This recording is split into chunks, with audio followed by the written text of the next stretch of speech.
খেতে মন চাইছে অথচ রান্না করব না, তাহলে কি করে হয় বলো তো? আমার কিছুদিন ধরেই আলুর পরোটা খেতে মন চাইছিল, তাই আজকে দেরি না করে ঝটপট করে বানিয়ে নিলাম আলুর পরোটা। যেমন খেতে হয়েছে সুস্বাদু, তেমন হয়েছে খুব নরম। নমস্কার বন্ধুরা, আমি ঝুমা, তোমরা দেখছো creation of Jhuma. Creation of Jhuma চ্যানেলে তোমাদের সবাইকে স্বাগত জানিয়ে আবার একটা নতুন ভিডিও নিয়ে চলে এসেছি। আলুর পরোটা কার না ভালো লাগে খেতে বলো? ছোট বড় কম বেশি সবাই আমরা কিন্তু সেটা খুব ভালো করে খাই। তো আজকে সেই রেসিপিটাই তোমাদের সামনে নিয়ে এসেছি। আলুর পরোটা বানানোর জন্য দেখো, এখানে আমি 3 কাপ মতো আটা নিয়েছি আর 1.5 কাপ মতো ময়দা নিয়েছি স্বাদ অনুযায়ী লবণ, নিয়েছি 1 চামচ চিনি আর 2 চামচ গুঁড়ো দুধ। গুঁড়ো দুধটা তোমরা স্কিপ করতে পারো, কিন্তু দিলে কিন্তু টেস্টটা খুব ভালো হয় আর পরোটাটাও খুব কিন্তু নরম হয়। সব ভালো করে আমি কিন্তু এখানে মিক্স করে নিচ্ছি হাতে করে, চামচের সাহায্যে নয়, হাতে করে কিন্তু মিক্স করে নিলাম। খুব ভালো করে মিক্স করা হয়ে গেলে আমি এখানে 3 চামচ মতো সাদা তেল দিয়ে দিলাম। সাদা তেল দিয়েও আমি খুব ভালো করে কিন্তু এখানে হাত দিয়ে ভালো করে মিক্স করে নেব। আর এটা একটু টাইম ধরেই করতে হবে মিক্সিংটা। তো দেখো, খুব ভালো করে কিন্তু আমার এখানে মিক্স করা হয়ে গেছে। এরকম যখন দোলা পাকিয়ে যাবে তখন জানবে যে খুব সুন্দর কিন্তু এখানে ময়ানটা দেওয়া হয়েছে। এখানে নিয়েছি আমি 1 বাটি মতো উষ্ণ গরম জল। আর এই আটাটা মাখতে কিন্তু এখানে গরম জলেরই প্রয়োজন। তোমরা চেষ্টা করবে যাতে তোমরা গরম জল নিতে পারো। গরম জলটা একটু একটু করে আমি দিয়ে দিচ্ছি। তারপরে আমি আটাটা যেমন মাখে সেরকম করে মেখে নিলাম। এখানে আমার কিন্তু 1 বাটি গরম জলেই কিন্তু হয়ে গেছে। তোমরা তোমাদের পরিমাণ মতো বাড়াতে বা কমাতে পারো। দেখো আটাটা আমি কেমনভাবে মেখেছি। এরপর এখানে আমি আরও 1 চামচ সাদা তেল দিয়ে দিলাম। তারপরে খুব ভালো করে এখানে মেখে তারপরে আটাটাকে এখানে আমার রেস্টে রেখে দিতে হবে 10 মিনিটের জন্য। হাতে যদি টাইম থাকে তাহলে তোমরা 30 মিনিটের জন্যও কিন্তু আটাটা রেস্টে রাখতে পারো। আমার হাতে টাইম ছিল না, তাই আমি 10 মিনিটের জন্যই আটাটা রেস্টে রেখেছিলাম। এখানে আমি আলু সেদ্ধ করে নিয়েছি। আলুর মধ্যে ভালো করে আমি লবণ দিয়ে দিলাম। তার আগে কিন্তু আলুটা খুব ভালো করে আমি চটকে নিয়েছি, যাতে আলুর মধ্যে কোনো দানা যেন না থাকে। তারপরে দিয়ে দিলাম কাঁচা আর পাকা লঙ্কা মিলে 3-4টে টুকরো করে রেখেছিলাম। দিয়ে দিলাম 1 চামচ মিট মশলা, দিয়ে দিলাম 1 চামচ চাট মশলা, দিয়ে দিলাম 1 চামচ এখানে গোলমরিচের গুঁড়ো, আর দিয়ে দিলাম কিছুটা হিং, ওই 1 পিঞ্চ মতো হিং দিয়েছি। আর দিয়ে দিলাম এখানে কসুরি মেথি। আমার কিন্তু এখানে ধনেপাতা ছিল না বাড়িতে, তাই আমি কসুরি মেথিটা ব্যবহার করেছি। তোমাদের যদি ধনেপাতা থাকে সেটা তোমরা ব্যবহার করতে পারো, দেখতেও খুব সুন্দর লাগে সেটা দিলে, আর খেতেও খুব ভালো কিন্তু লাগে। আলুটা ওখানে আমার মেখে নেওয়া কমপ্লিট হয়ে গেছে। তারপর একটা শুকনো কড়াইতে কতগুলো বাদাম আমি কিন্তু এখানে ভেজে নিলাম। ভেজে তেল না দিয়ে শুকনো কড়াইতে কিন্তু আমি ভেজে নিয়েছি। ভেজে বাটিতে তুলে রেখে দিলাম। তারপর কড়াইয়ে একটুখানি তেল দিয়ে গ্রেট করে রাখা আদা দিয়ে দিয়েছি, কিছুটা পরিমাণ জোয়ান হাতের মধ্যে ক্রাশ করে দিয়ে দিয়েছি। তারপরে খুব ভালো করে ভেজে নিয়ে ওই যে মেখে রাখা আলুটা তারপরে এর মধ্যে কিন্তু আমি দিয়ে দিলাম। এখানে মেখে রাখা আলুটা দেওয়ার পর খুব ভালো করে এখানে মিক্স করে নিতে হবে। আর এই সময় একটুখানি গ্যাসের ফ্লেমটা কিন্তু লো টু মিডিয়ামে রাখতে হবে, হাই ফ্লেমে কিন্তু নয়। তারপরে এখানে দিয়ে দিলাম হলুদের গুঁড়ো। সব কিছু দিয়ে ভালো মতো আমি এখানে মিক্স করে নিচ্ছি। খুব ভালো করে মিক্স করে দেখো আমার এখানে নেওয়া হয়ে গেছে। আর হ্যাঁ বন্ধুরা, একটা জিনিস আমার এখানে স্কিপ হয়ে গেছে। তো বাদামটা আমি একবারে গুঁড়ো করে নিয়েছিলাম, গুঁড়ো করে তারপরে এখানে দিয়ে দিয়েছি। তো সেই জিনিসটা আমার স্কিপ হয়ে গেছে একটুখানি।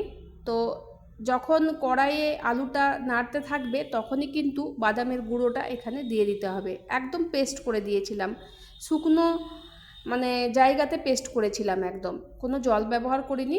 তো সেটা আমি দিয়ে দিয়েছিলাম যখন আলুটা আমি কড়াইয়ের মধ্যে দিয়ে নাড়ছিলাম তখন।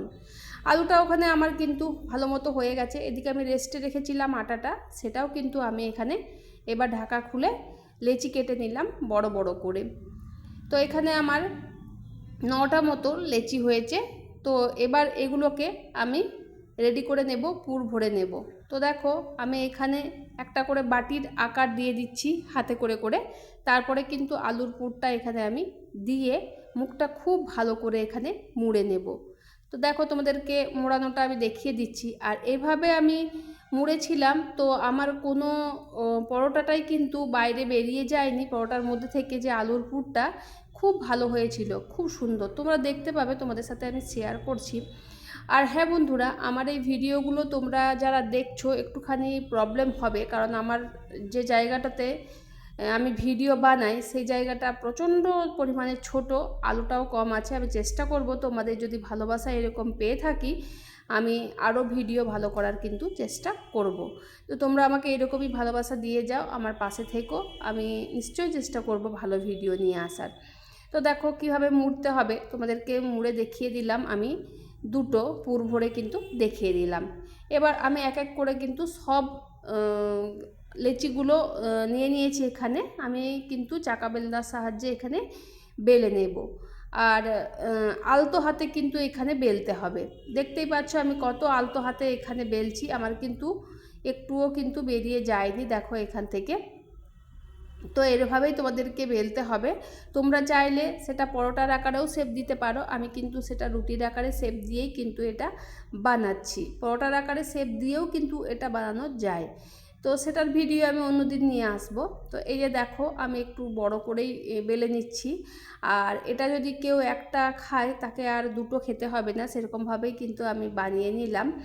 তো খুব সুন্দরভাবে দেখো এখানে বেলা হয়ে গেছে আমার। এই যে গায়ের মধ্যে যে ময়দাগুলো ছিল সেগুলো আমি একটুখানি ঝেড়ে নিলাম, তারপরে তোমাদেরকে দেখিয়ে দিলাম কেমনভাবে আমার বেলা হয়ে গেছে। একটা তাওয়া বসিয়ে দিয়েছি গ্যাসের মধ্যে। এবার কিন্তু আমি সব পরোটাগুলো ভেজে নেব। প্রথমে শুকনো তাওয়াতে আমি খুব ভালো করে যে কাঁচাটা আছে সেটা কিন্তু প্রথমে আমি ভেজে নিচ্ছি। এখন কিন্তু কোনো তেল আমি ব্যবহার করব না। তা খুব ভালো করে এখানে দেখো সেকা হয়ে গেলে রুটিটা, তারপরে কিন্তু এখানে আমি তেল অ্যাড করব। আমি কিন্তু খুব ভালো করে খুন্তি দিয়ে চেপে চেপে কিন্তু আমি এখানে ভালো করে রুটিটা কিন্তু তাওয়ার মধ্যে সেকে নিলাম। তারপরে দেখো এখানে আমি সাদা তেল দিয়ে এবার কিন্তু ওলট পালট করে দেব। তো পরোটাগুলো দুর্দান্ত হয়েছিল খেতে, দারুণ স্বাদের হয়েছিল। আমি কোনো পেঁয়াজ রসুন ব্যবহার না করেই কিন্তু এটা করেছি। পরোটাগুলো খুব সুন্দর খেতে হয়েছে। তোমরা চাইলে এর সাথে কিন্তু পেঁয়াজ রসুনও অ্যাড করতে পারো। সেক্ষেত্রে যখন কড়াইয়ের মধ্যে আদা আর ওই যে জোয়ানটা আমি দিয়েছিলাম, তো তোমরা তখনই কিন্তু পেঁয়াজ রসুনটা দিয়ে ভেজে নিতে পারো, তারপর আলুটা অ্যাড করতে পারো। তো দেখো এখানে আমার কিন্তু পরোটাগুলো ভাজা হয়ে যাচ্ছে একটার পর একটা, তোমাদের সাথে আমি শেয়ারও করছি। তো আমার এই ভিডিওটা তোমাদের কেমন লাগছে বন্ধুরা অতি অবশ্যই কমেন্টে জানাবে। আমি অনেক আশা নিয়ে ভিডিও বানাচ্ছি যে আমার বন্ধুরা আমার ভিডিওগুলো দেখবে। তো তোমরা ভিডিওগুলো ফুল দেখো, স্কিপ করো না কিন্তু, কারণ একটা ভিডিও বানাতে গেলে অনেক পরিশ্রম করতে হয়। অনেক পরিশ্রম আছে এই ভিডিওর পেছনে আমার।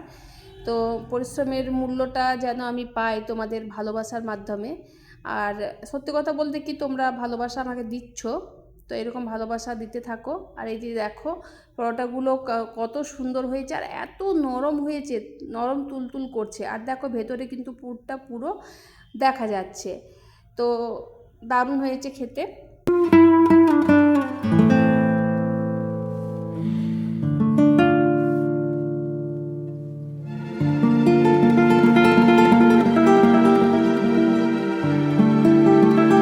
প্রচণ্ড গরম, তাও তোমাদেরকে হাত দিয়ে আমি মানে চেপে দেখিয়ে দিচ্ছি কতটা নরম হয়েছে। তো তোমরা এভাবে বাড়িতে বানিয়ে খেয়েও খুবই ভালো লাগবে। তোমরা এটা যে কোনো মানে রান্নার সাথে খেতে পারো, আলুর দমের সাথে খেতে পারো, আলু ভাজার সাথে খেতে পারো, সসের সাথে খেতে পারো। আমি এখানে ঘুগনি করেছিলাম একটুখানি, সেটার সাথে পরোটাটা আজকে নিয়েছি, সাথে একটু টমেটো সসও নিয়েছি, সাথে একটা কাঁচা লঙ্কা নিয়েছি। তো বন্ধুরা আজ এই পর্যন্তই, আবার নতুন ভিডিও নিয়ে তোমাদের সামনে হাজির হব। টাটা বন্ধুরা, ভালো থেকো।